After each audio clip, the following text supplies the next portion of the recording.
So yes, good day, everyone. My name is Jennifer Norrens, and I am the chairperson at SAMEA, which is the South African Monitoring and Evaluation Association.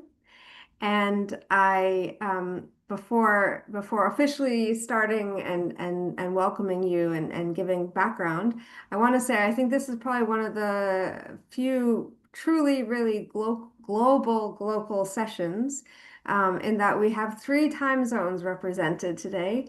We've got the India Standard Time, South African Standard Time, and Eastern Standard Time. So welcome from whichever side of the planet you are visiting us, you're joining us here on, and it's really nice to have you.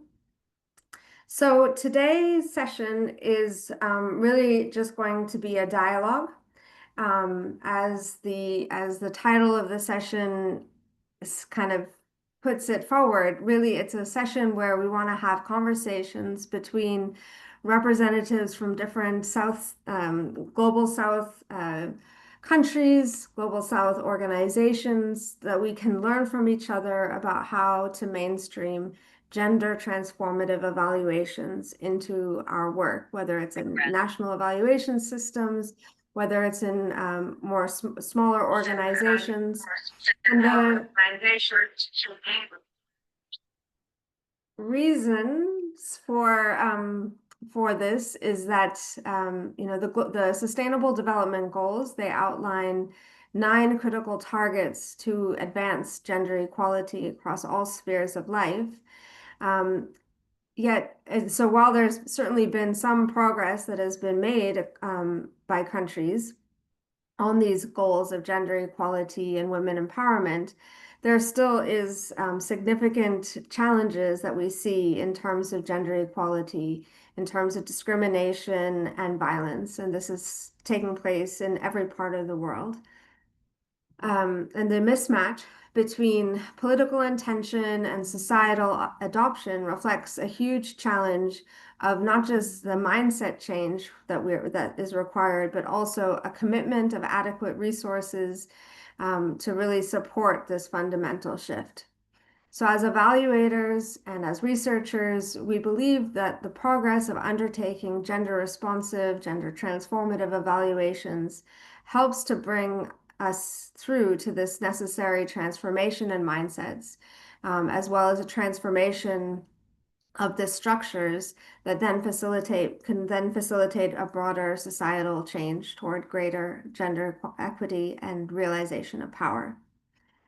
So with today's session, we've got, I think it will be a very nice discussion between 5 panelists. So we have Jahnvi Adhari, who is with the Institute for Social Studies Trust.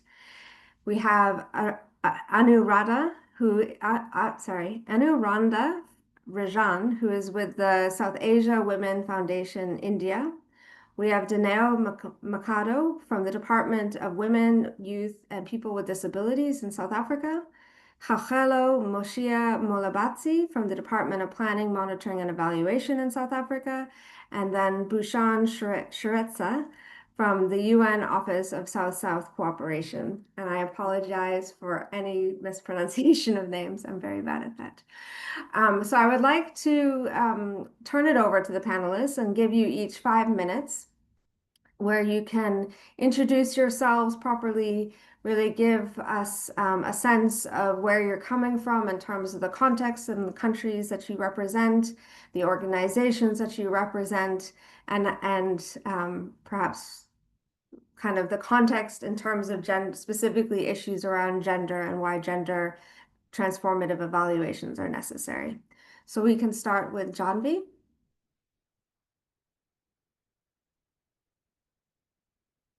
Yes. Are you able to hear me?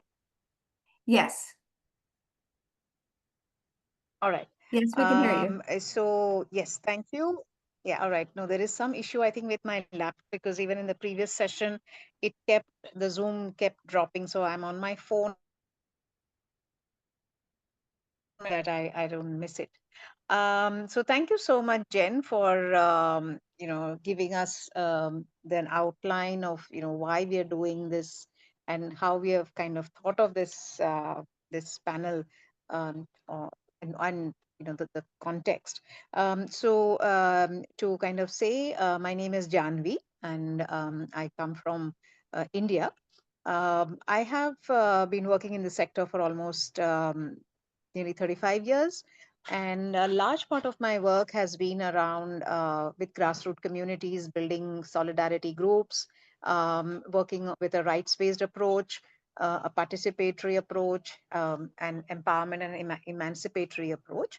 And I have come into kind of research rather late, I think from around 2011 onwards, into my PhD. We're also evaluation is like a program pillar that we have.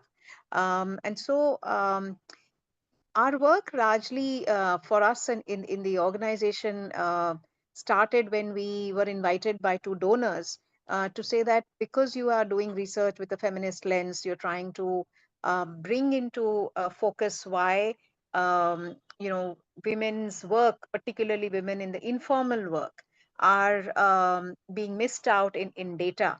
Um, and you have used mixed methods, you use qualitative methods, you use a lot of participatory methods to bring women's voices into the picture. Can you use some of the similar methods and approaches to inform evaluation? Because evaluation is a specific kind of research which is helping people make judgments to understand of what's working, what's not working. It's slightly different from research. So can you talk about these methods? And that's how we came into this space. And we have now held several workshops. We have toolkits, we have two publications that talk about the praxis of feminist evaluations and the politics of feminist evaluation. There are two books that we have. And we now have trained about 300 different participants from various backgrounds through 10 iterations of a course that we offer online. And so that's the kind of space I come in from, and we'll talk a little bit more about our own experiences through this panel. Thank you so much. Great, thank you. Over And to so you, Jen. then, yes, then I will now give the floor to Anuradha. Anuradha. Hi everybody. Good evening, and it's such a pleasure to be here. I'm Anuradha Rajan, and I represent South Asia Women Foundation India. We are a national women's fund, and our core mandate is to engage deeply with philanthropy for better and greater quantum of funding for gender agendas. And so, for us, evidence-based, I would say, donor engagement is a very, very important part of the work that we do. As a women's fund, our role is really to ensure that resources, especially financial resources, are flowing more and more and in a better way to women-led and gender non-binary people-led organizations, initiatives that are working at the grassroots to serve underserved communities. So as a fund that operates within philanthropic ecosystem and is trying to influence the flow of resources, what we constantly hear is the need for better evidence and the need for better measurement of what has really shifted and changed over the years through the philanthropic flows that have happened, investments of capital that have happened, and in trying to engage and convince, cajole, educate the philanthropic sector about the importance of not just funding gender agendas, but the particular quality of funding that is needed. That there is a need for long-term, more flexible, unrestricted, multi-year funding, which is so essential to shift the needle on gender equality, which is so essential to shift mindsets and community norms and social norms. I think our engagement with Bell really emanates from that necessity to produce credible data with which we can do the donor engagement and donor education, donor and conversations. And so for us, it comes from that. One is that, I think, perspective that we bring, and the second, which is probably the more important perspective, is to say that traditional forms of measuring what has shifted in the space of gender equality, traditional methods to do that may not necessarily let you get a better and a more thorough understanding of really what it takes to shift, mindsets and the status of women. And so there is a need to become acutely aware of the fact that understanding power and the way power operates in communities is essential to measure change on gender equality. And that when you don a feminist lens, you are actually interrogating power, and you're interrogating how power, where is power resting, and now where does power rest after the work of women's and feminist movements on the ground. So for us, the engagement with feminist Mel is always part of the DNA, since we advocate for and want to shift resources towards feminist movements and genders. Great, thank you very much. Very interesting. I will now allow Dineo to introduce herself.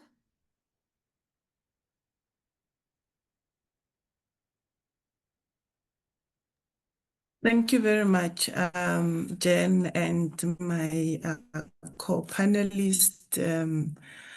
Good day from South Africa, a very windy, cold South Africa today.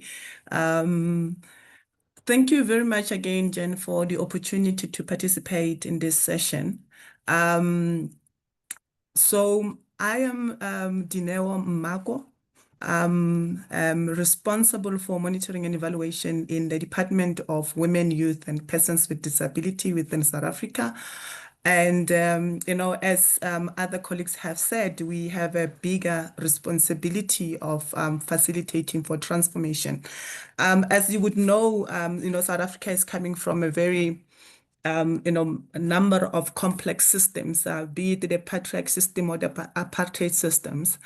These are big systems that we're dealing with in terms of facilitating transformation across in the country.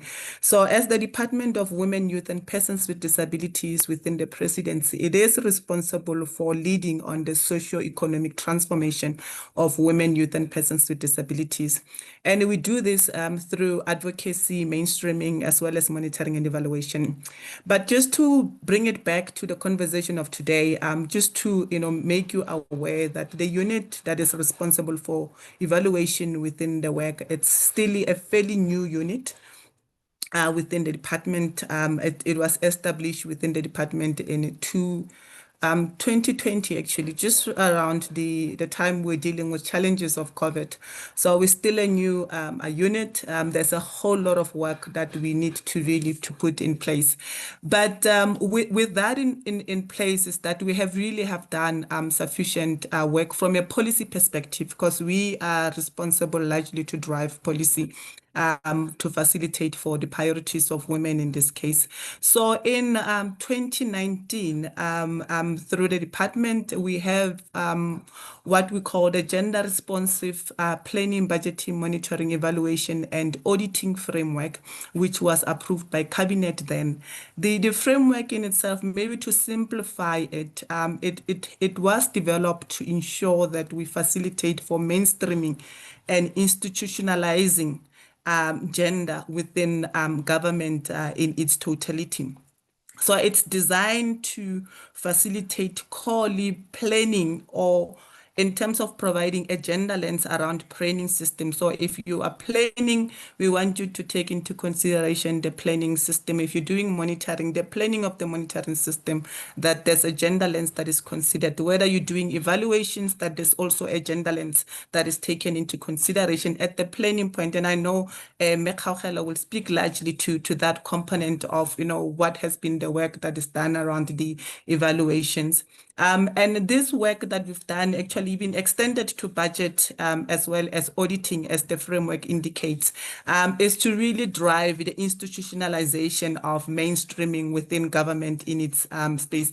So we are responsible for that work. There's a number of evaluations that we have already conducted as a department to try to facilitate for that. a process of ensuring that we instill and the mainstreaming of the gender lens within the work that we do, programmatically so, from the point of looking at programs, be it at diagnosing or feasibility studies, be it at planning, at budgeting, at monitoring, at auditing, or any other systems that really are core to driving interventions within government. So that's largely the work that we are responsible for, and we work hand in hand with the Department of Planning, Monitoring and Evaluation, because our position, as guided by the framework itself, is how do we strengthen the planning of these systems. And that's largely where we're coming from. I think I just thought to indicate the importance of this work that we do as the government of South Africa. You would know that we, as a country, we are faced with what we call the triple challenges, which is issues of unemployment, inequality, as well as poverty. And in our definition, which is not really a good definition, we'll tell you that these triple challenges of a country, they bear a face of a woman, a face of a young person, and a face of a person. We have a bigger responsibility to then turn the tide, to change that. The outlook of our country is compromised as long as these sectors, whether it's women or in this conversation, whether we're talking about issues of gender, if the interventions that are put forward are not really taking them into consideration. I think to date, we will talk maybe later on the investment that has been put forward towards what we call targeted program for women, and whether those targeted programs are resulting in changing the lives of women, in our case, in terms of persons with disabilities as well. And those are the reason why evaluation remains core and important, because there is number of interventions that are put forward in the name of women, in the name of persons with disability, or in the name of youth. And at some point, we need to be able to account whether indeed that happens. Are we really providing transformation that facilitate for the broader changes within the spectrum of everything that we do, or is just about counting the outputs of what is delivered? Let me pause there, Jen, but thank you very much for the opportunity. Thank you. Great, thank you very much for giving that background. I think it was very helpful. Kgaugelo, over to you for the DPME perspective. You're muted.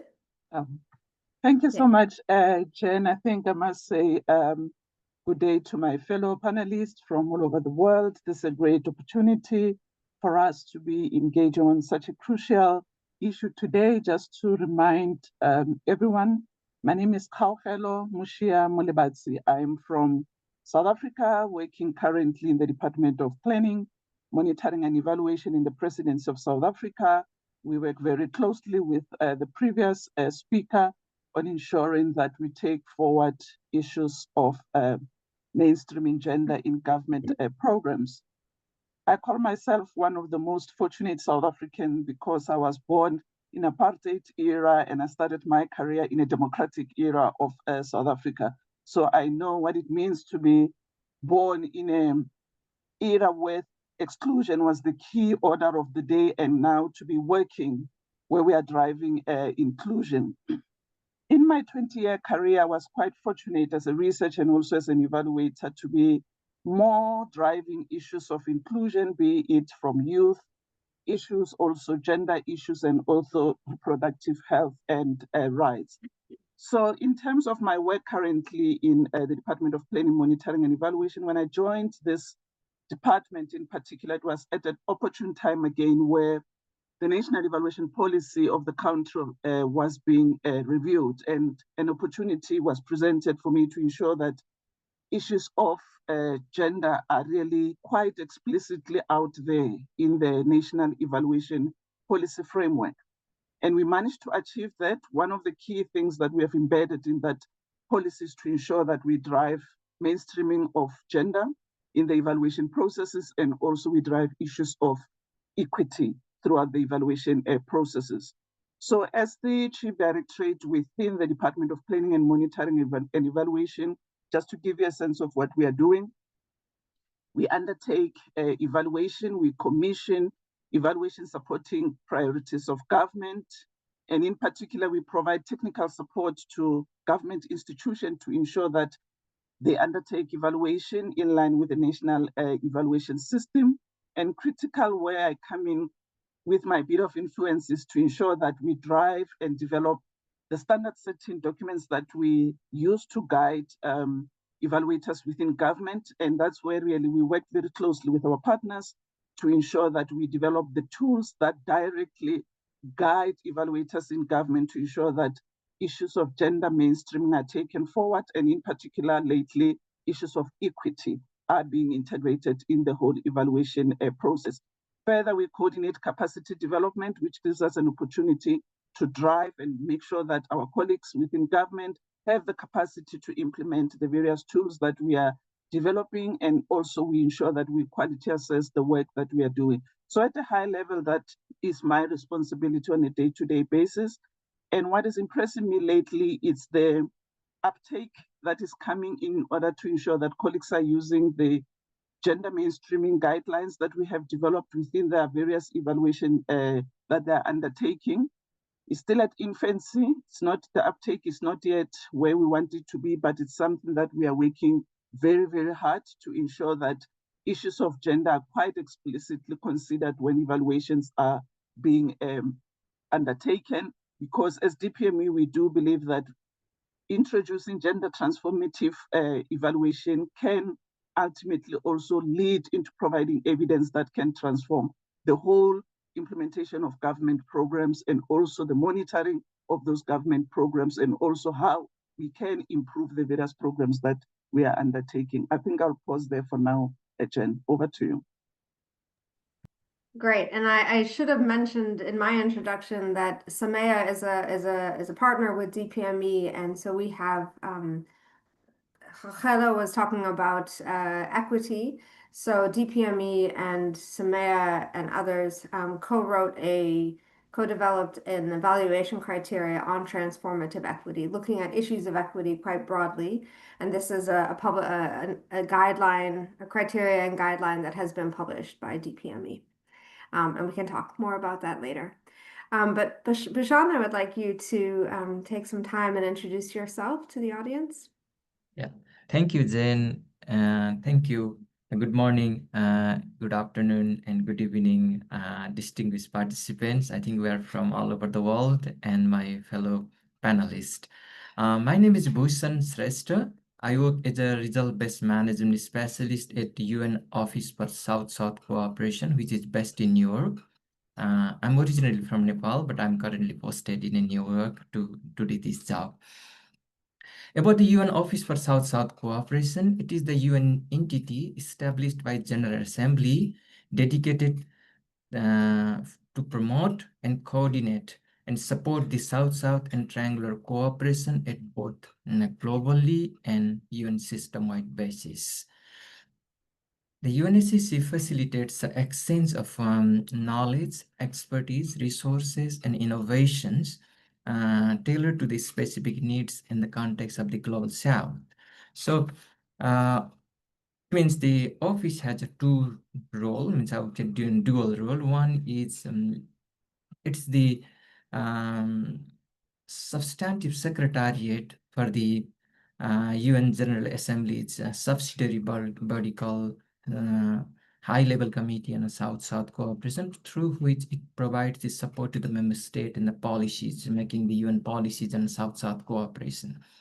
Another is that it's the coordinator, system-wide coordinator across the UN entities on a South-South cooperation. Its work are mainly categorized, can be grouped into the four areas. One is it provides intergovernmental support and policy making support, as I mentioned earlier, to the high-level committee and through the high-level committee and South-South cooperation, which brings all member states together. Another is a knowledge management. It conducts research and document good practices together, the UN entities and all the partners from the global South and North, and facilitate the exchange of those good practices to promote the South-South cooperation. And third important element is that it manages the 4 South-South trust funds. And I am happy to be here. The panelists are from the India and South Africa. So India and South Africa are the major contributor of our trust funds. For instance, let's say the India UN fund, this office manages, which is a $150 million fund, which India contributes. Another important fund is that IPSA fund. It means India, Brazil, and South Africa.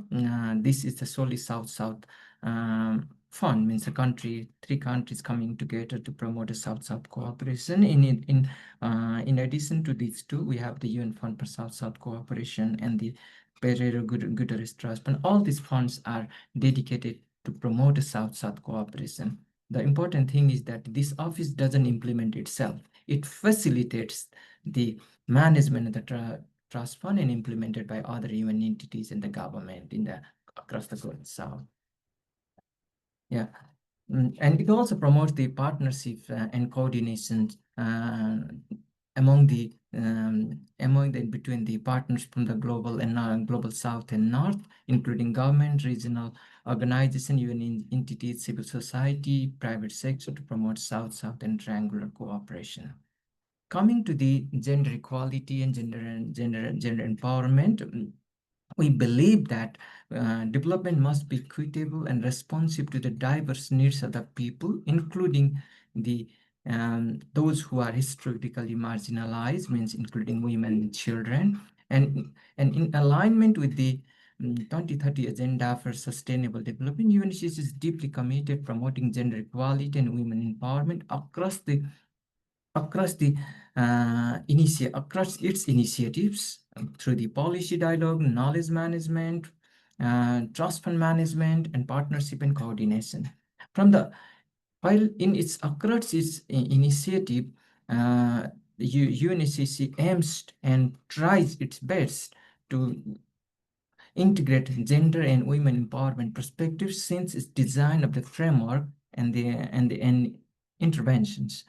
For instance, the most recent corporate evaluation of the UNCCC strategic framework 2020 to 2025 means we run a 4-year program cycle. This evaluation, being about to finalize, heavily integrates gender equality and women empowerment perspective as a key cross-cutting aspect. Yeah. In the office, as my capacity, I coordinate the result-based management aspect, including the planning, monitoring, and evaluation, and it's my role to coordinate with the other UN entities,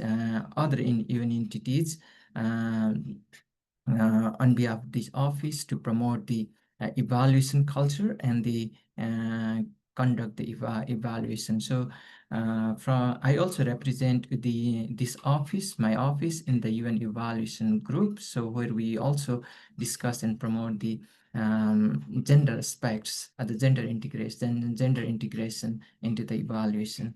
I stop here and I look forward to discussing further during this session. Thank you. Great, thank you very much. There was a comment from Bayene, I'm not sure if I pronounced your name right, about the sound. Are you able to hear me okay?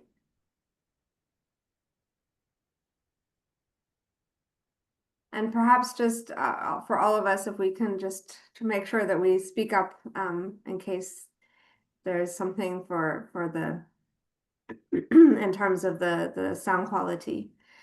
So great, thank you everyone.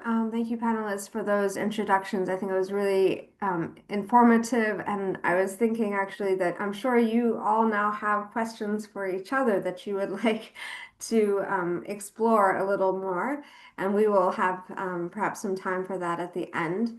So I now have some questions for the panelists to and try to bring it into more of a conversation. And at the end of those questions, we'll then open it up to the floor for you in the audience to ask questions of our panelists, but please also feel free to put questions into the chat at any point in time. So we will start then again with Jahnvi, and I would like you to talk about about why we should be bringing a gendered or a feminist lens into evaluation. What is the value of doing this? Yeah. Thank you so much, Jen, and thank you to all my co-panelists for sharing where each of them are coming. And it's really wonderful to hear the centrality of bringing in gender transformation, gender mainstreaming into the conversation, because I think just that itself, I think, is extremely important. And now to coming to your question as to why is this important from my point of view, I think it's quite evident that for instance, we are not going to meet the SDG goals by 2020. By 2030. In fact, the World Economic Forum, the Gender Gap Report says that we are actually closing the gap by only 0.1% every year in terms of our march towards gender parity, and that it's going to take 134 years, which is like 5 generations from now, before we can aim to say that there is gender parity. So, and yet we are talking about 50% of those humans living on the globe, and it is a very significant population. So it's not that we are talking about a very small segment of, people whose equality and whose parity and whose lives need to be better. And I think that these two for me are some of the biggest whys of why this is urgent and why this is important for us to look at. And the feminist movement has for long provided to us enough inputs to say that when we talk about women, yes, we have to talk about education. Yes, we have to talk about health. Yes, we have to talk about skilling. Yes, we have to talk about employment.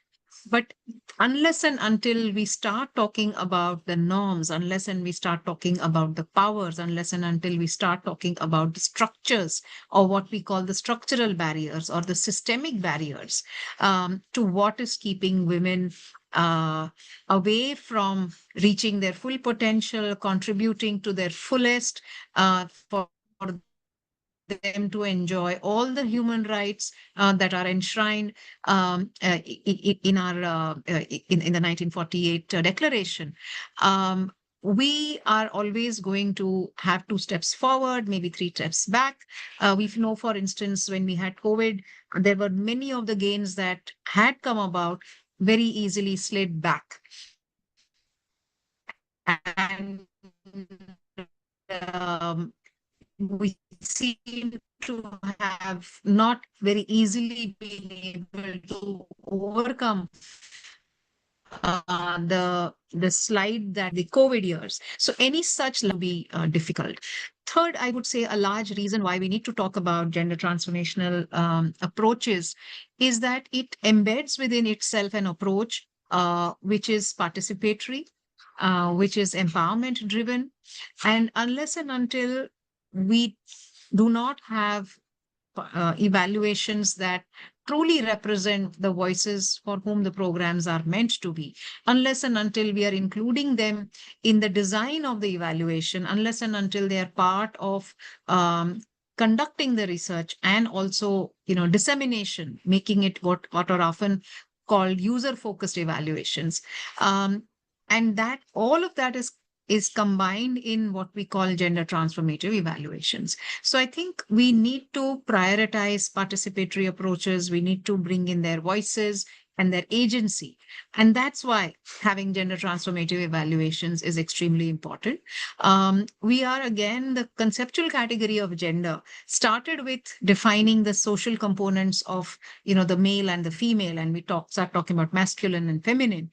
And today, the concept of gender actually is much more expansive, where we include queer people who fall and identify themselves along the LGBTQI plus spectrum.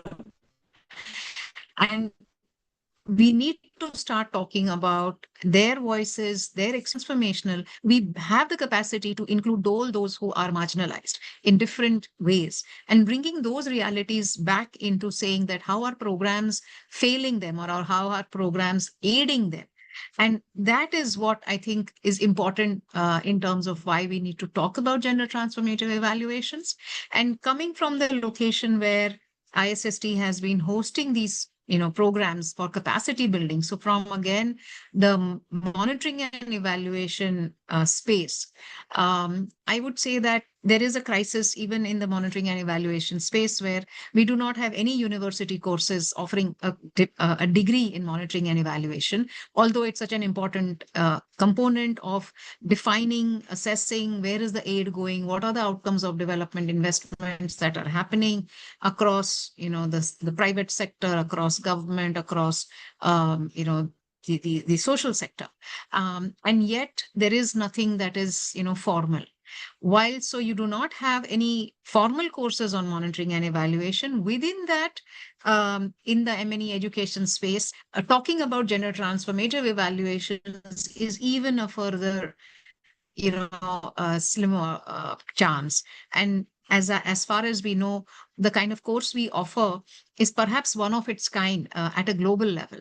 And so we need to, therefore, in fact, this is a wonderful platform where we are coming across, at least taking our experience along with the experiences with what we've now heard that South Africa is doing evaluations for gender mainstreaming. And I'm sure that there is much more that we can learn from each other. And I feel that maybe we are not the only course. Maybe there are other courses in the world, and we perhaps need to talk about and find spaces where this can become more easily accessible, and we learn from each other. So talking about this at a global level, I think, is also equally important, because the feminist movement, I'm sure, has informed a lot of courses and efforts that are going into engendering evaluations. So yeah, I would kind of say that to begin with, I think those are my critical points as to why this is important. Thank you. Great, thank you. I wonder if any of the other panelists have some additional points that you would like to add in as to why we should be taking on a feminist or a gendered lens to evaluations. I know that this is some of what will be discussed in some of the other questions, but just if anybody has a response or something to add to what Jahnvi has said.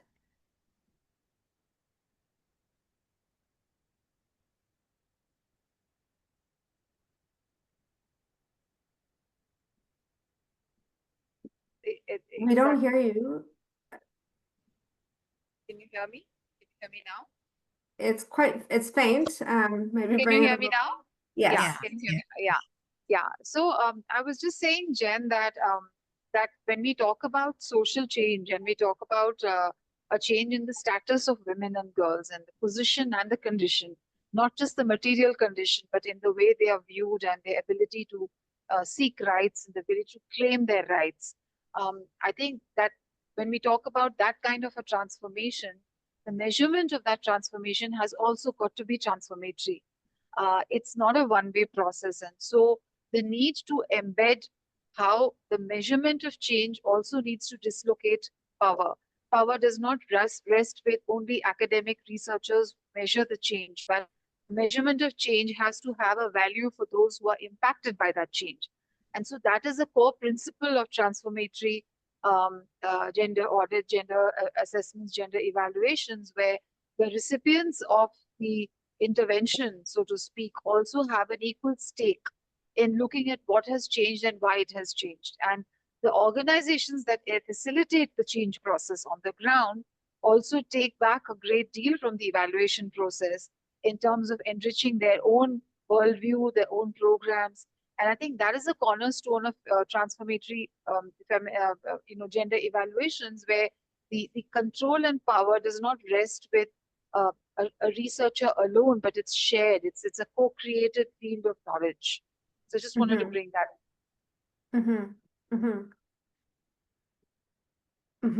And are there any from South Africa, would you like to add in a voice? Yes, go ahead, Dineo. Thanks, Jane. I mean, just to follow on what was just said now, you know, this is a very important. I think we're coming from a space where a whole lot of measures have been generalized, right? So we're dealing with challenges of social justice. And we, in the space now, we're talking about the SDG, and you look at the performance in terms of the SDG. We just, you know, South Africa is currently hosting the G20. We were just looking at the measure of the Brisbane 25 by 25, and you look at what is happening around achieving those similar targets. I mean, if we do not really start to push fairly high around gender measures, or in this case, evaluation that are explicit towards a particular a group of individual where we really want to see, because that's where the challenges are. We've been doing a whole lot of interventions and we're unable to really fully account. You look at the progress we wanting to make, we are unable to account at it, especially at the time when we're doing the measure. So at our initial thinking process, if we are to really provide for what we call you know, social justice, we have to start to be explicit in our measures. And I think gender transformative evaluation offers us that particular space.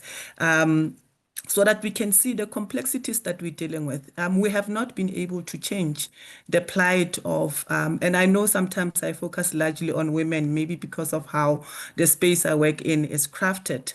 But we have really not struggled to really bring in overall changes that we wanted to see in 2025, for example, or even if we look at towards 2030. We're not going to achieve many of us. So evaluation in themselves, they really provide for what are the actual challenges in these programs and interventions we're putting in place in the name of women, in the name of you know, girls, in the name of gender in itself. Why are we not able to achieve the targets that we set out? I mean, all of us, I think we are aware that we're not going to meet many of the SDG target that we put in place. And what are the reasons? And the complexities is unpacked by the evaluations. And I agree with the previous speaker that these are very important. Thanks. Good, thank you. I think actually I want to go back to Anuradha and ask you to elaborate a little bit about on how does gender transformative evaluation or feminist evaluation reflect or support indigenous evaluation or evaluations that are more from indigenous cultures, a made in Africa evaluation, made in Asia evaluation, because yeah, I mean, I would think that it's an opportunity to kind of bring some of these elements in. Sure, thank you. I'd just like to build on what the previous sister from South Africa mentioned is that there is a lot of, so say that. Sorry, just put your mic a little bit closer. Sorry, yes, sorry. When we talk about knowledge production, and we talk about how knowledge gets created and that knowledge is then becomes the basis for policy decisions and becomes the basis for legal reforms, let's say. I think the evidence that gets generated for those policy decisions very often tends to flatten a lot of differences in the situation of women. Women are not a homogeneous category, and I think that would be the experience of most of the countries of the global south, that women are not a homogeneous category. They are divided, or rather they are marginalized on several counts, not just on account of their gender, but class, caste, race, ethnicity, and so on. And when we talk about creating a knowledge base which is truly embedded in the global south, it is about paying attention to these differences. And it's about looking at how any sort of social capital investment in changing the lives of women in the global south, is it affecting women who are most marginalized on all these counts? Is it making a difference or not?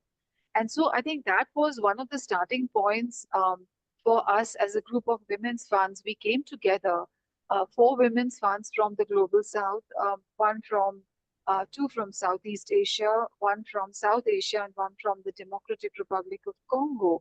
And we worked together to try and develop a set of principles that will inform our measurement process. And we called it it was a learning collaborative. So it was about learning first as grant making women's funds. What does it mean to really apply a feminist lens in measurement? And then also working with the partners that we are supporting through the grants we make to understand what these principles are and to apply it in the way they were measuring change.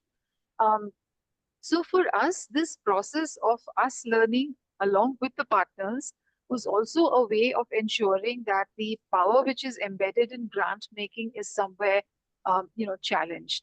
That you are all part of a circle of learning and you're all part of a circle of creating meaning on what is shifting on the ground. So, and we felt that the 4 different countries that were engaged in doing or being part of this learning collaborative come from very, very different contexts.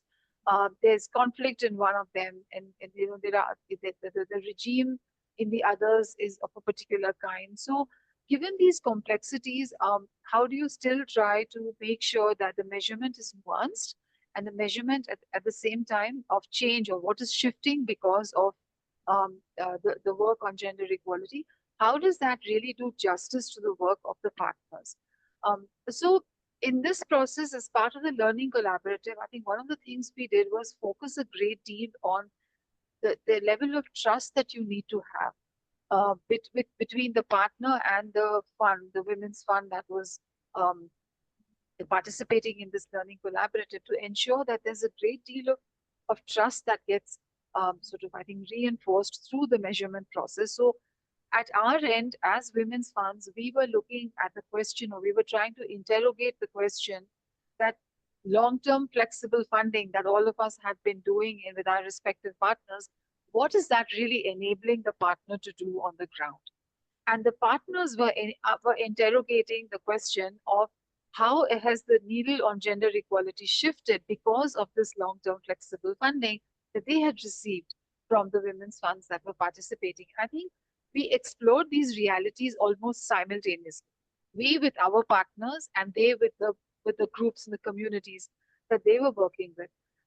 And so as this was done through a series of highly participatory exercises, which were very group discussion based, a lot of key informant interviews with the heads of these, so the grant partner, for example, that we worked with, works with a group of Dalit women in a very remote part of the country, which is also very feudal and extremely patriarchal.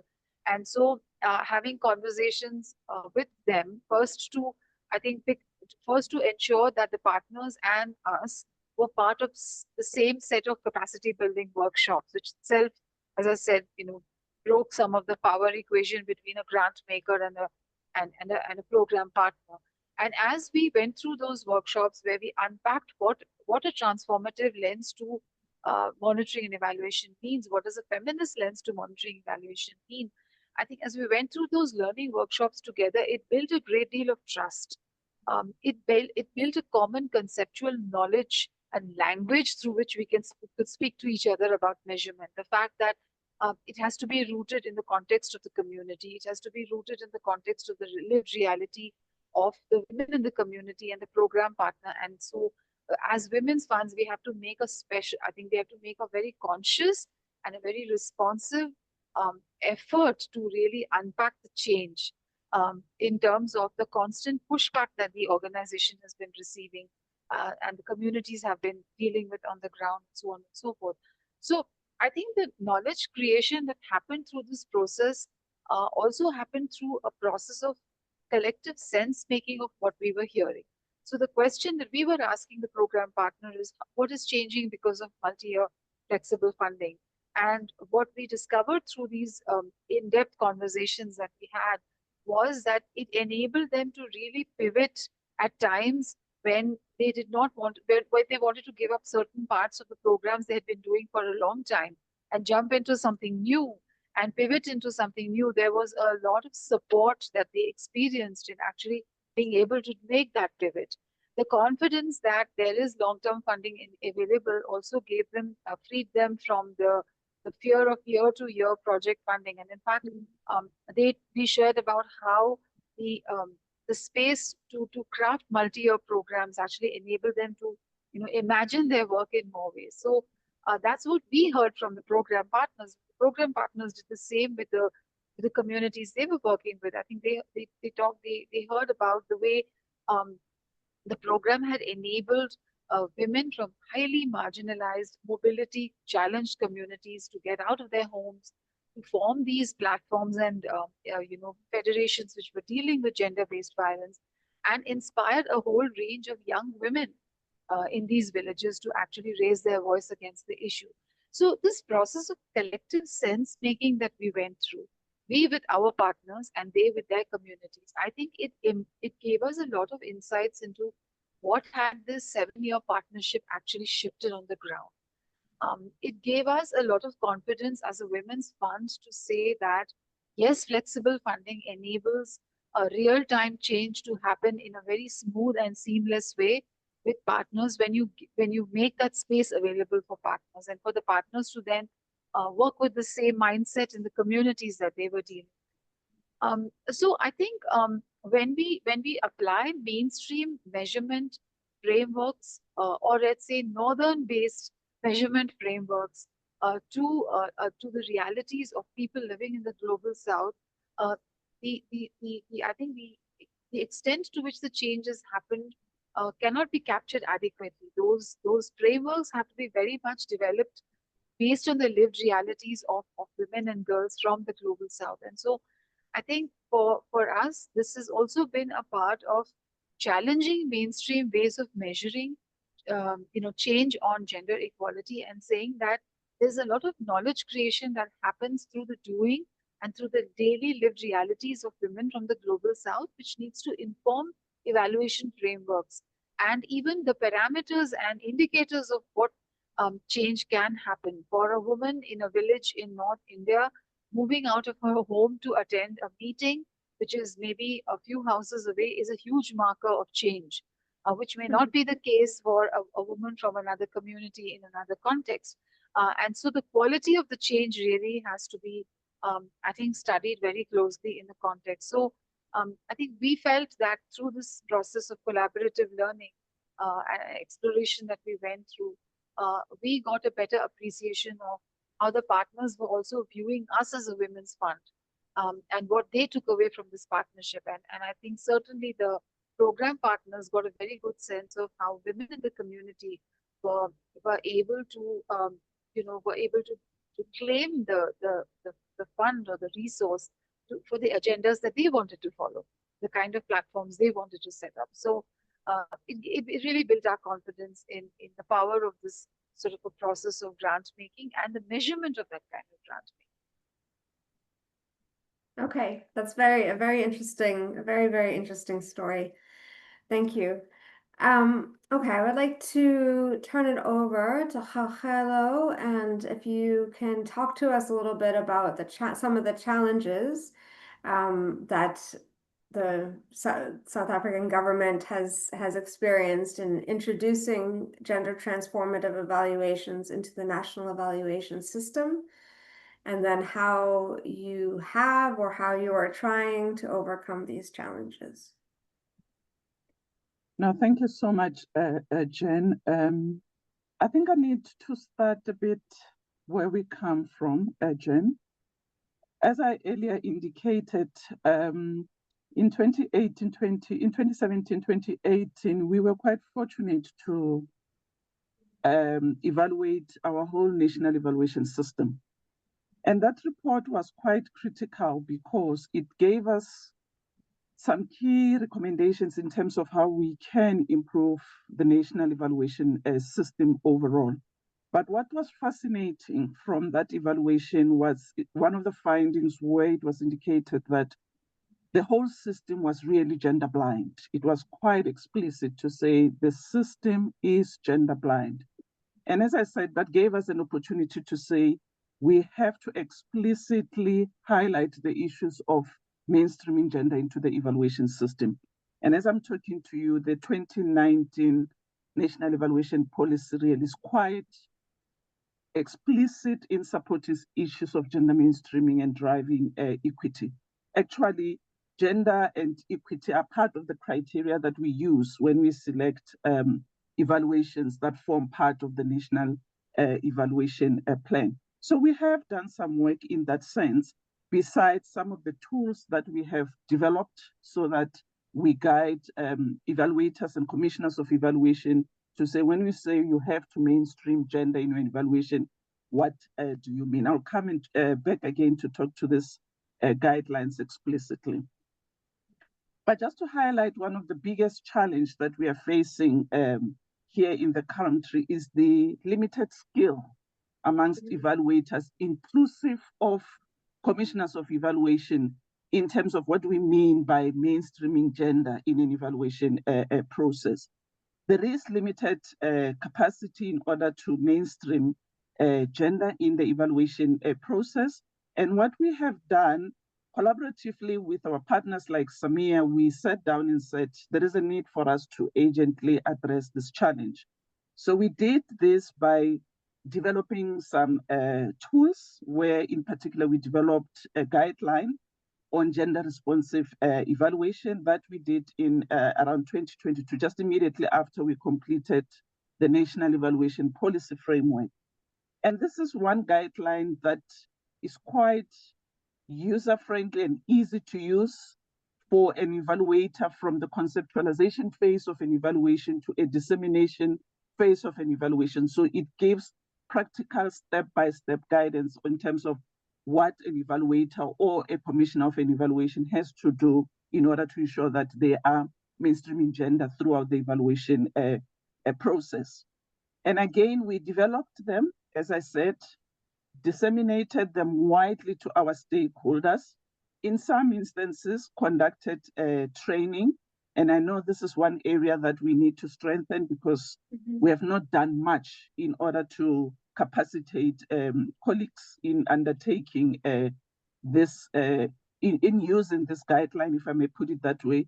But again, we go further and provide practical technical support during the evaluation processes, DPME, to sit with the department during the evaluation processes to assist them in in ensuring that they mainstream their evaluation processes.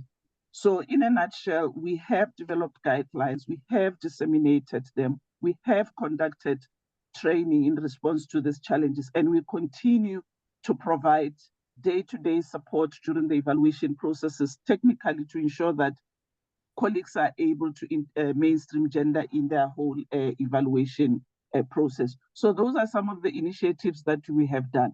But we went further again to say, one of the critical issues in South Africa is the inequality that we are still experiencing. And again, I think Jen indicated that we set again and developed the second guideline on transformative equity guideline in order for us to again ensure that colleagues are able to drive social justice using evaluation.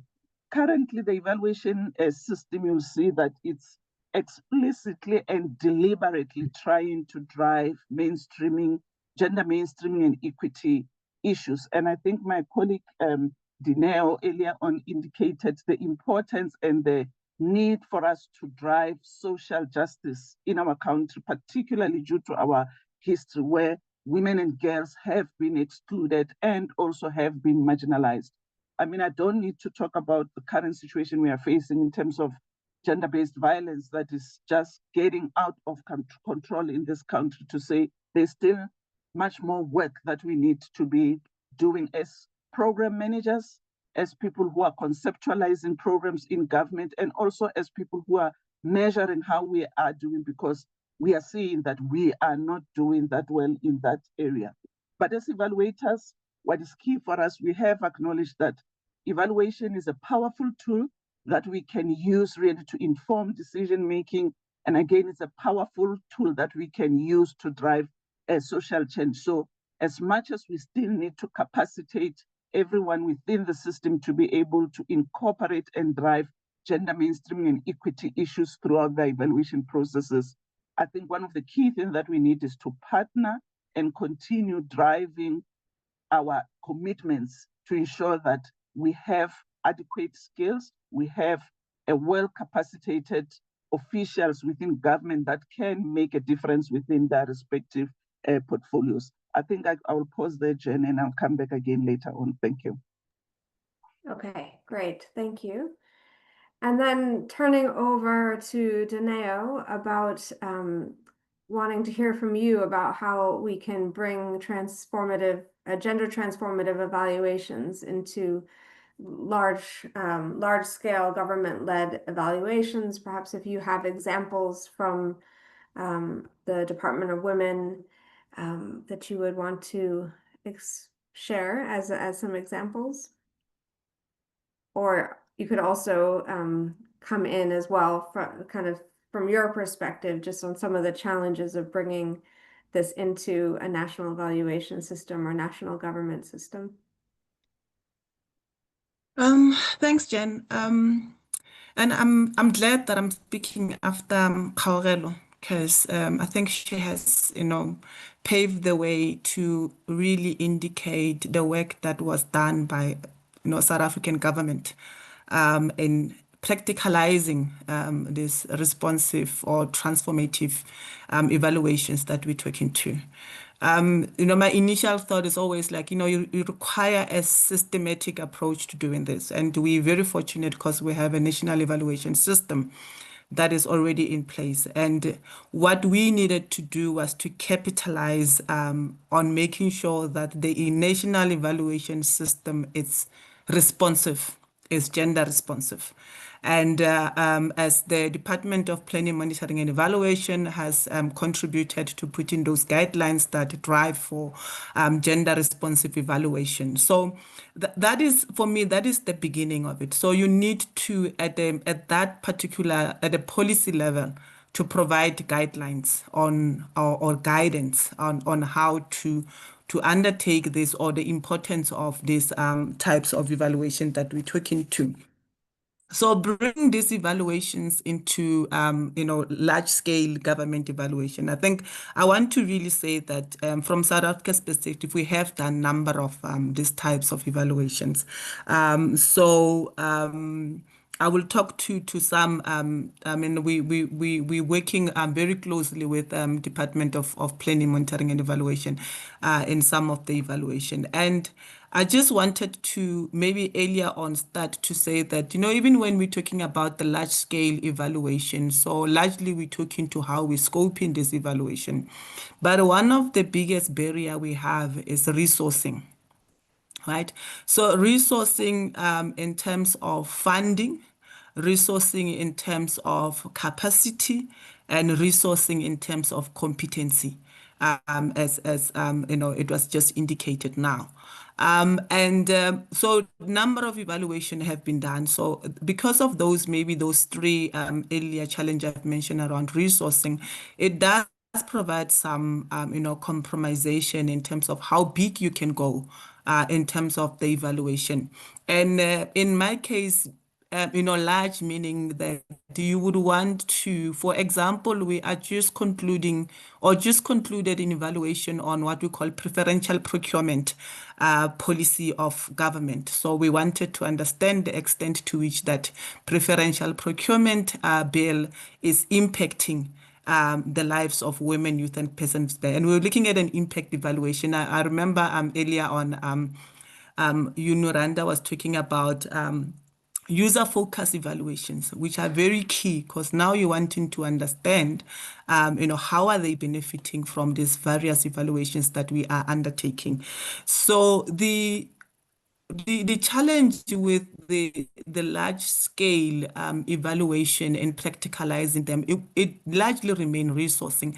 But I think what I wanted to bring forward is that I think we should not give up. The knowledge that we're getting even from, a smaller or a medium evaluation is still sufficient to drive policy reform is still sufficient to provide sufficient evidence that we've used. And I'm sure colleagues will attest that we've used a lot of evidence to drive what we call the medium-term development plan of the country, because that depended on that. So if you look at that document in itself, you will see that we are pushing that there be consideration of gender-related work from the planning component, which then leads to the evaluation themselves. So for me, these still remain important, but to recognize that. So the other issues when it comes to this, which we are also very fortunate, I think we do have support, be it at administrative or political level in terms of the work that we do. So there are those various challenges that continues to be there in terms of doing the actual implementation of this large scale, because we are restrained by resources or resourcing. And one of the thing, the very important thing in practicalizing that is collaborations. How do we take in partners to work with us to conduct this large-scale evaluation within the government, or commission them within government, a work that is happening, given that we have the challenge. So collaboration, whether it's international partners, whether it's knowledge partners, whether it's other government department, it really does help a lot in conducting various of these large-scale evaluations. So one of the critical things that in a number of evaluations that we have undertaken, for example, we've done an evaluation again on the framework itself that I spoke to earlier on the gender responsive planning, budgeting, monitoring and evaluation framework. And we were looking at the formative evaluation of that. So we went between the national government, the provincial government, as well as local government, because we wanted to understand the extent to which this particular framework that is earmarked to drive the mainstreaming of gender is being uptaken across within the government space. And we wanted to go as big, but we could do like, components within the national, provincial, and local, but it's given us sufficient evidence that we can utilize. I mean, we know we want to go as big as we can, but there's always difficulties. One of the things in alignment with the guideline that the Department of Planning has put in place on the responsive evaluation is that we are mainstreaming also the idea or making sure that colleagues or officials that lead this particular work consciously so understand their role in putting in evaluations. That it's important to bring in the gender lens evaluation. You can do that from the guidelines that are in place, from capacity building component, and also from the work that we do on advocacy from the department side. So those are some of the practicalities that needs to be in place. So policy-wise, that needs to be there in place. When there are challenges of resources, collaboration and partnership become very key in providing for that, this particular work. So I thought maybe to mention that, but maybe just as to conclude on this around the importance of this large, is always, looking at various components of these evaluations. One, using the gender lens, is always important to look from a point of representations in those evaluation.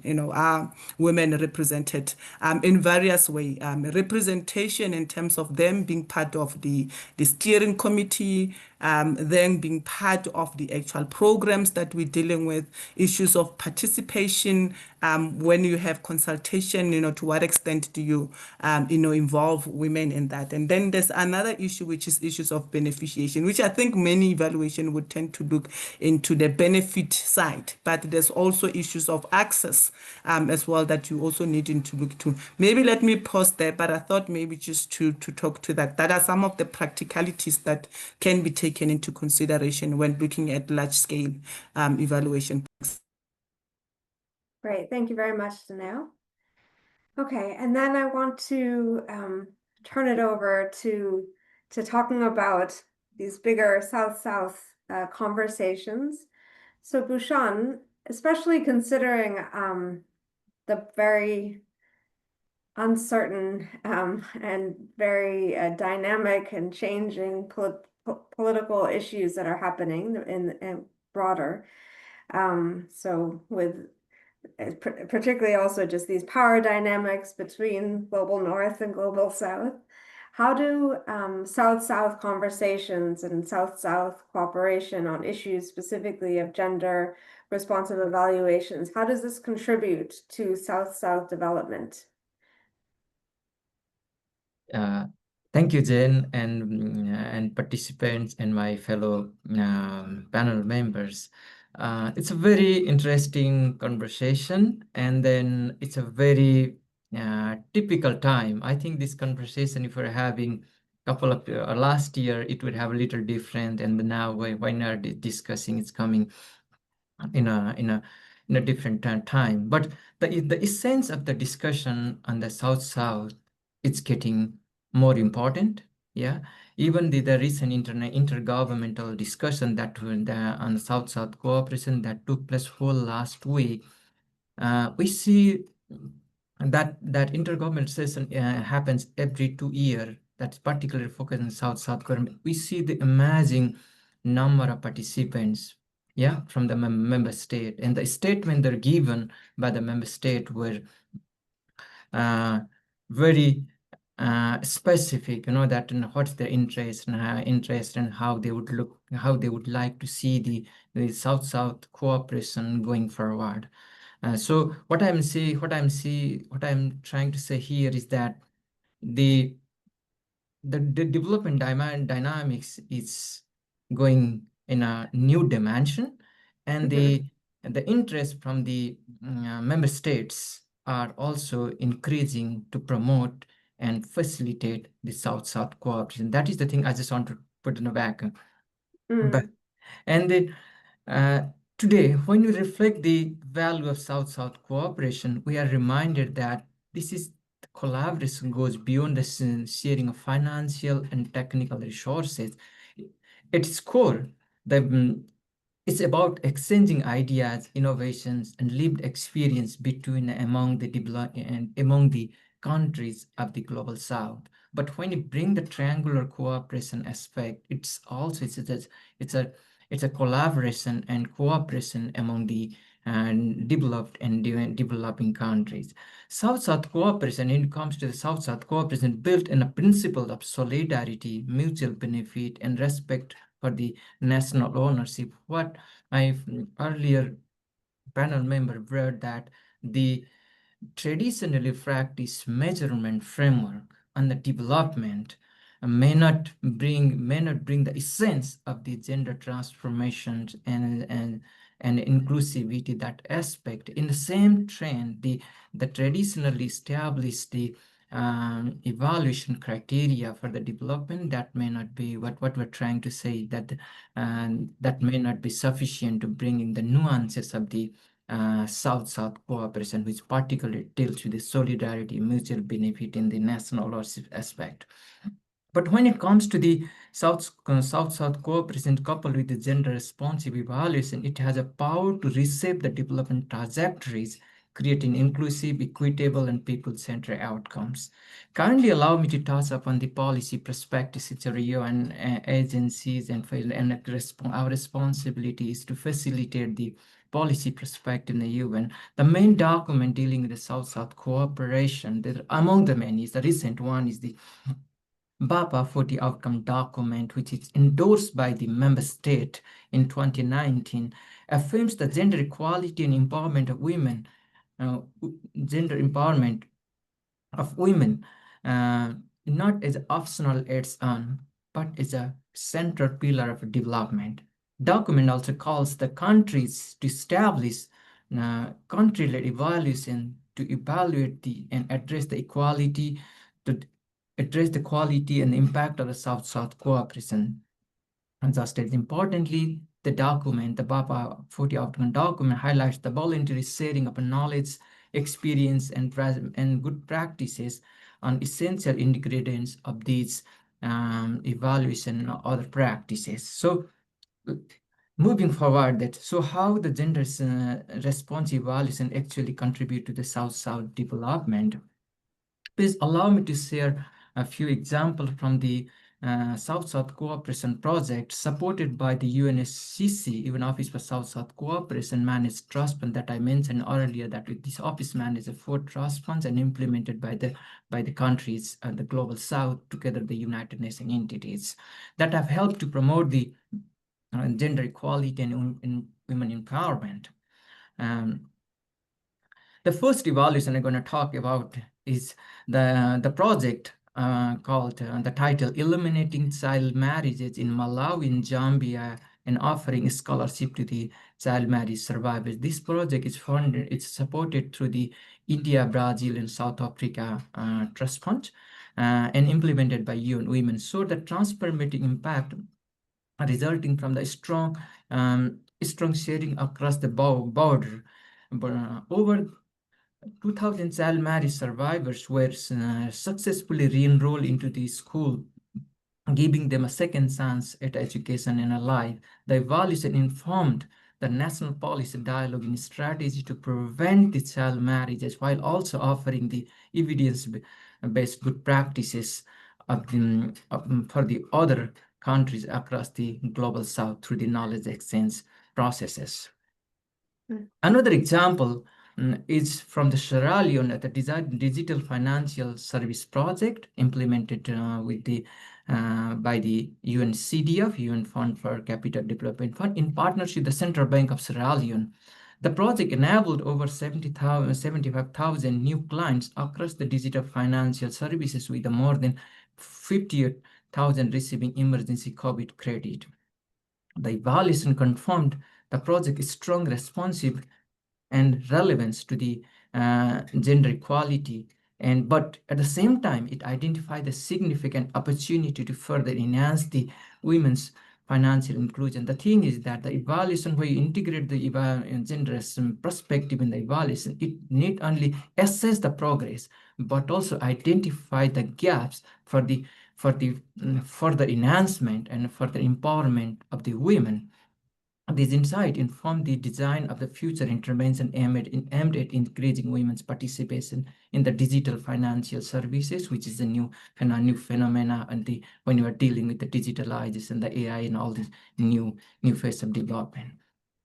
And these are not isolated stories. They are part of the growing evidence base. Through the South-South Galaxy, UNSCC's digital platform for knowledge sharing and partnership brokering open to all partners, even entities, member state, civil society, academia, all. Our office facilitates sharing these evaluation lessons and transforming them into the input for policy and the program designs. So moving to another area in the same line is so what does all this mean? It means that when we center the gender responsive evaluation in South-South cooperation, we move beyond simply measuring how many women participated or benefited to asking what system has changed. We just don't see the evaluation as a just assessment tool. We start recognizing it as a process of empowerment. In closing, please allow me to leave with you 2 key reflections as we move forward. We must embed the gender transformative thinking at the very start, at the design stage of the policies and program, not wait until the evaluation phase. And second thing is that we need to create a platform where evaluators from the Global South can lead the knowledge sharing, not just as a participant. And this is a very good example that we are saying, and we really encourage and we would like to collaborate to promote it further. And gender transformative evaluation within the South-South cooperation is not merely a technical exercise.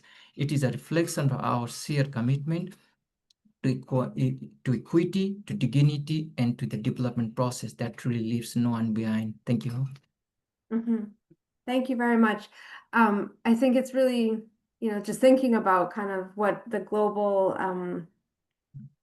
discourse, well, the global North discourse about gender, and how in the United States, for instance, which is my home country, there's so much, basically these words, we could not have this conversation if we were in the United States right now, because these words are all being banned. They're all like being suppressed, and women's rights are being suppressed for whatever, who knows the reason, the real motivation. So it is really encouraging that there are this, from the South, global South perspective, there is this emphasis and a kind of a challenge to that paradigm. We have a few minutes to if there's any questions from the floor to our panelists, but I also would want to open to the panelists to ask each other if you have any questions. Now that we've had this dialogue, there's probably some ideas and questions that have come up in your minds as you've been listening to each other, and so I feel we can have a conversation.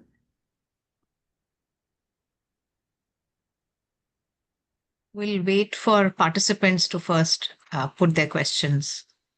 Sure.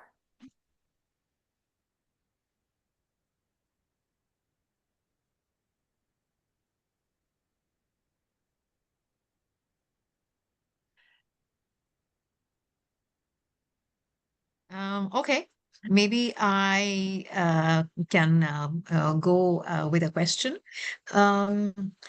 So for me, one of the reflections has been that, the term gender transformative has in a way come from, feminist movements. And I think there is a growing realization, as you were saying, Jen, that, earlier when we had more gender specific or gender targeted approaches, we are realizing that it's not really changing the needle fast enough. And therefore, we need to look at the structural barriers.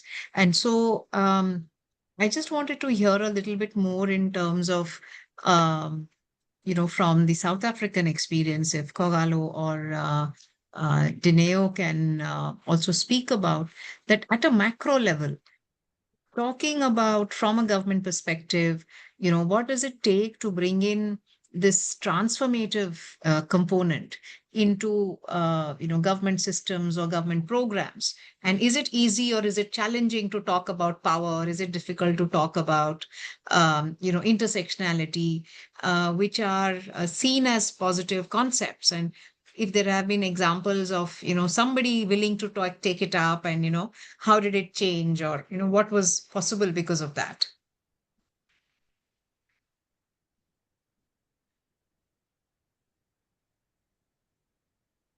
No, thank you. Thank you so much for the question in terms of the uptake, particularly at the macro level. And I think I'm going to talk from the fortunate position that we are in as the Department of Planning, Monitoring and Evaluation in the presidency, and also the position that we are having, working very closely within the presidency family, because the way the presidency is structured, we have a few departments in the presidency that are really collaborating on various activities.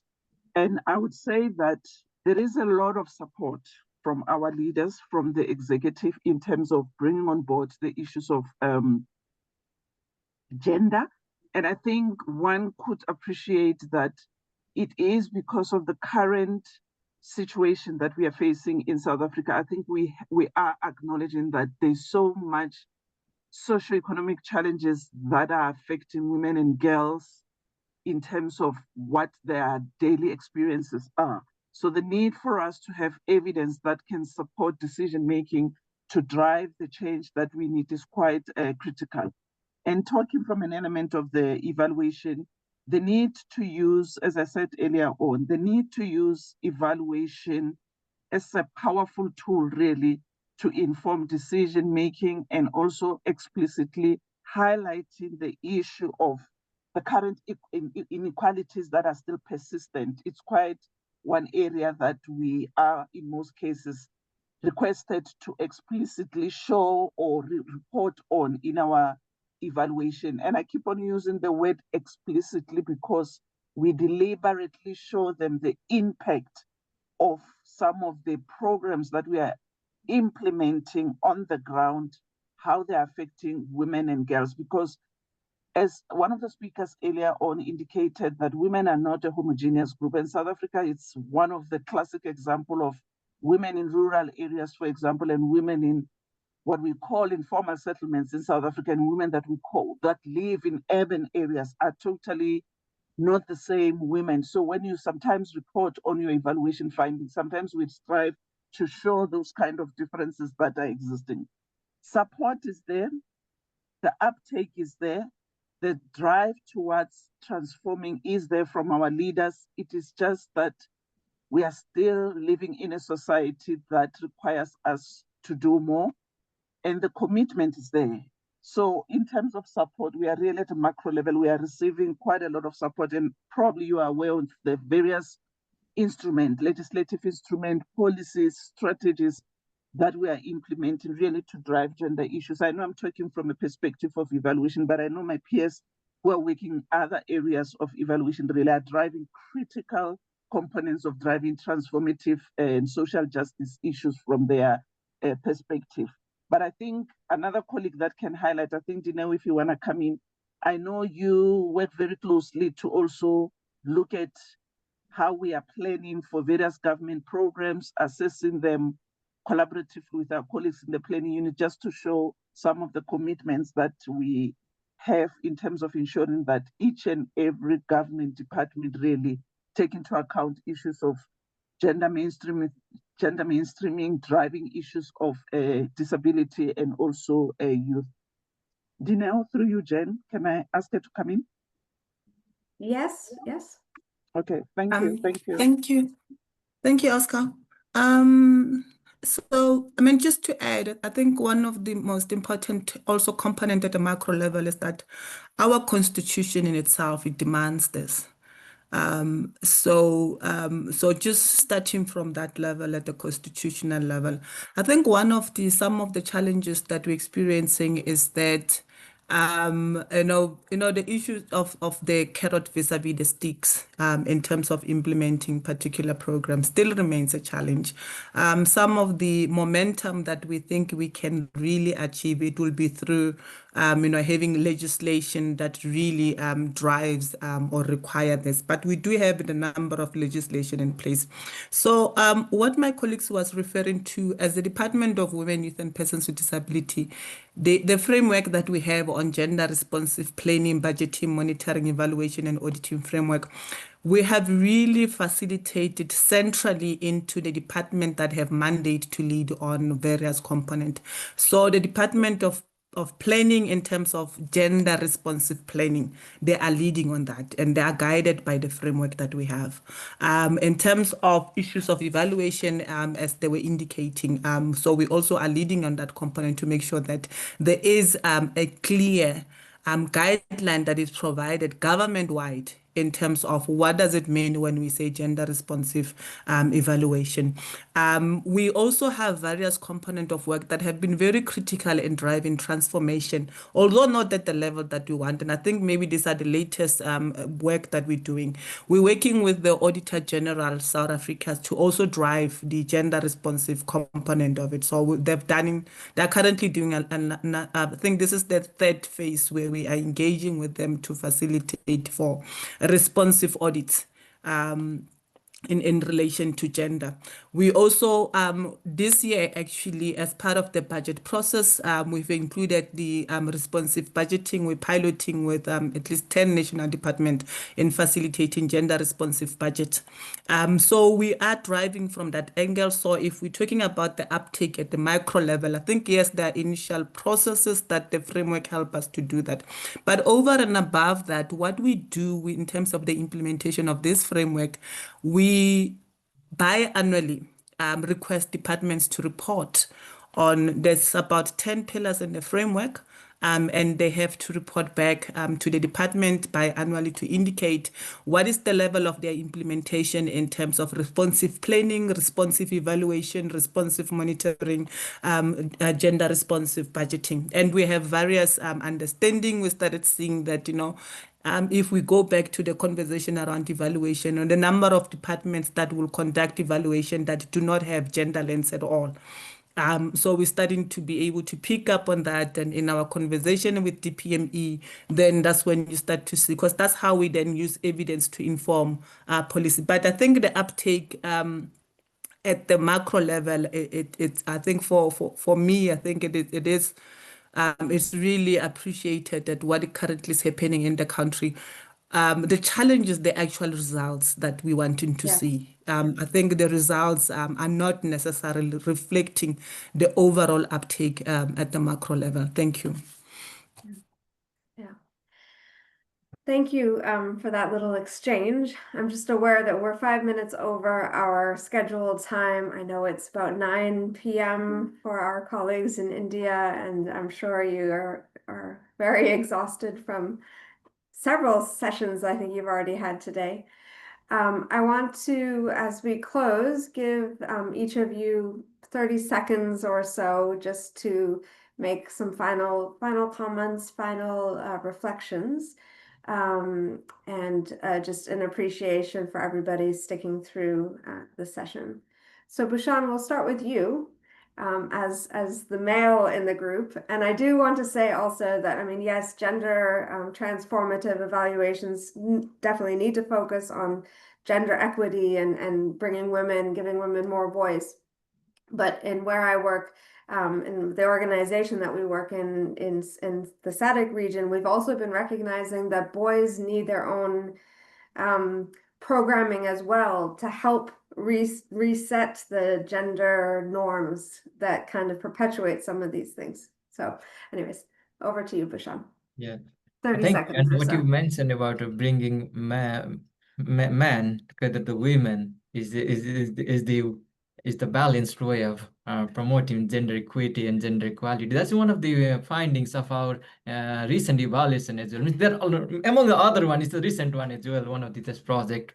But coming to the this my final point is that which is very glad to see that the evaluation and the gender responsive evaluations are emerging and growing across the global south. So the exchange, the South-South exchanges and knowledge sharing and good practices sharing and the evaluation practices across these southern countries could be very useful and very useful for the to advance this domain as well as the practitioner countries. So in our office, we have a platform called South-South Galaxy, which main function is to facilitate the exchange of knowledge. So I think that could be also one useful tool to promote this agenda,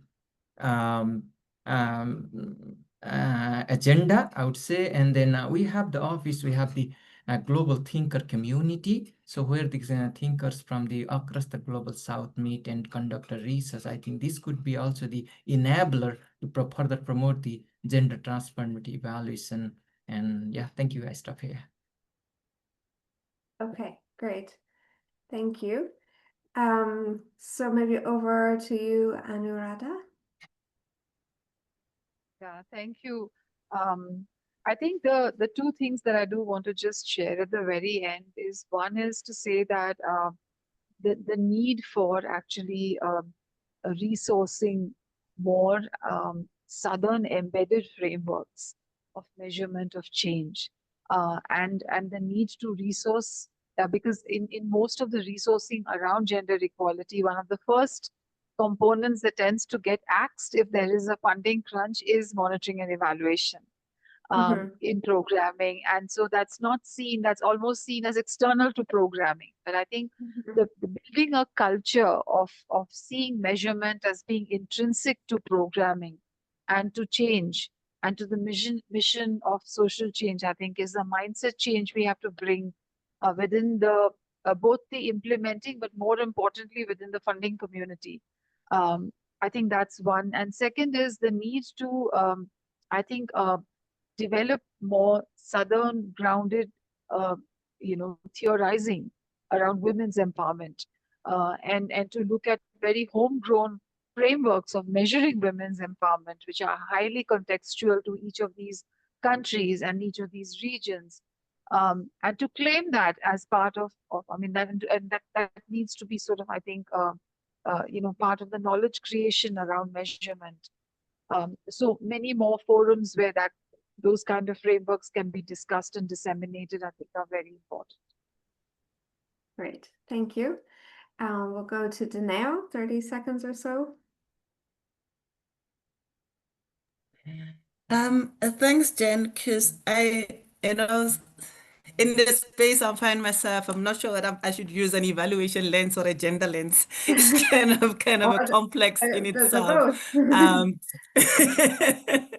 I think just maybe for me in concluding, fully in saying that evaluation really play a critical role.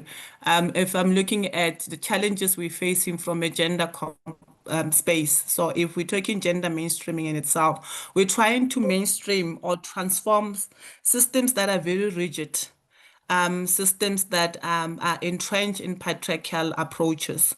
And if you're wanting to mainstream those systems or you want to transform them, you probably will need to take probably similar approaches of subconscious and conscious capacity building and competencies, so that we are able to then drive change. So when you have evaluation at the end, that now and then are able to provide us with the knowledge and the evidence to say, in you trying to mainstream this existing system that are very rigid in their nature and in how they are developed, this is where we are. And this is where we can. So explicitly doing evaluations that are gender responsive, it really helps us to clearly measure whether in our approach, in our agreement of mainstreaming, are we achieving what you're saying? And maybe just last point is that we are faced with a serious pushback now in terms of the global positioning that is currently happening, as you were talking to. And I think it will be important for all of us to remain true to what we believe in this, in terms of this whole conversation around transformation, whether we're talking about the DIE or DEI, depending on where you're coming from. But at least if we are able to go back to what the conventions that we've agreed upon and what we're facilitating, I think that would really become very key in this. Thank you very much. Great, thank you. Kgaugelo? No, thank you so much, Jen, and to my fellow panelists. From my side, I would just like to say that driving transformative evaluation through gender mainstream is critical, and the role that evaluation the role that evaluation plays in driving social justice has to be enforced, and we have to be explicit. And we need to do so through what I highlighted as a challenge at the beginning, to say, we have ensured that our instruments really are there in place for colleagues to really consider, but the capacity to be able to use what we have developed is quite still very low. So I'm seeing an opportunity for us and some of the members that are on the call with us to say, how can we take forward the capacitation of officials or people that we're working with to be able to use the instruments that we have developed? Because currently the uptake is still very, very low. We have developed guidelines, we have policy framework, but we are still seeing colleagues that are not yet able to use these instruments that we have developed. So how can we collaborate to ensure that we take forward the capacity building of officials to be able to use this developed instrument practically into their day-to-day work that they're doing? And also to make sure that they fully understand that mainstream is not only to say, I have 2 women participating in my project, but we are saying, how do you ensure that you wear your gender lens from the conceptualization phase of your evaluation to the dissemination phase of your evaluation? So we need more collaboration to capacitate officials and other colleagues that are working with us on ensuring gender mainstreaming in evaluation. I think I'll leave it there. Thank you so much. Great, thank you very much. And Jahnvi, leaving the last word to you. I would say ditto to everything that all my panelists have said about the recommendations. I think all the points are absolutely important, and I would just say +1 to each of you. To that, I would add one more thing, that we need to learn to have very close ties with the feminist movement and those of us who are engaged in gender transformative evaluations. Because I think very often the gender transformative evaluation, those experts or the evaluators land up becoming very focused as individuals. And I think they draw from, say, literature. But I think a lot of learning is happening on the ground with feminist campaigns, and so how that can be made alive and can be kept alive. And the second would be how we can actually leverage some of the lessons that, for instance, South Africa has had on working with government systems, how that we can bring that to, say, India or other countries. I think you guys are way ahead on many of the formalizing of the processes, while I hear what Kgaugelo saying, that it is one thing to have it but difficult to make it happen till the last person. But that's a journey. But for us, our countries like us, can we have conversations with the government systems who are involved in evaluation, with the lessons learned from there? And my recommendation would be, if the UNOSSC can help in creating these three-way kind of dialogues between evaluation communities of South Africa, of India, and the monitoring and evaluation units in governments. And if that kind of a tripartite conversations can be facilitated, starting with, whatever means, that would be my recommendation. And if we can have one concrete step emerging out of this, this panel, I think that'll be something very concrete. Thank you. Yes, yes. So thank you. I would be in agreement. I think this was the beginning of a multi-part conversation, I hope. So I think the dialogue, and I think you were hearing things from each other that probably there is much more to explore in other conversations. So we'll have to figure out how to span the different time zones again, and have more of these conversations, because I think it was quite enjoyable. So thank you very much for sharing all of your experiences and your journeys, and I wish you a very good evening, good night, good rest of your day, and thank the audience for sticking with us for the now nearly 20 minutes later. But we really do appreciate your time with us today. If you have any questions, I think we have your emails. We can send you can find us online in terms of websites. So samea.org.za, ISST,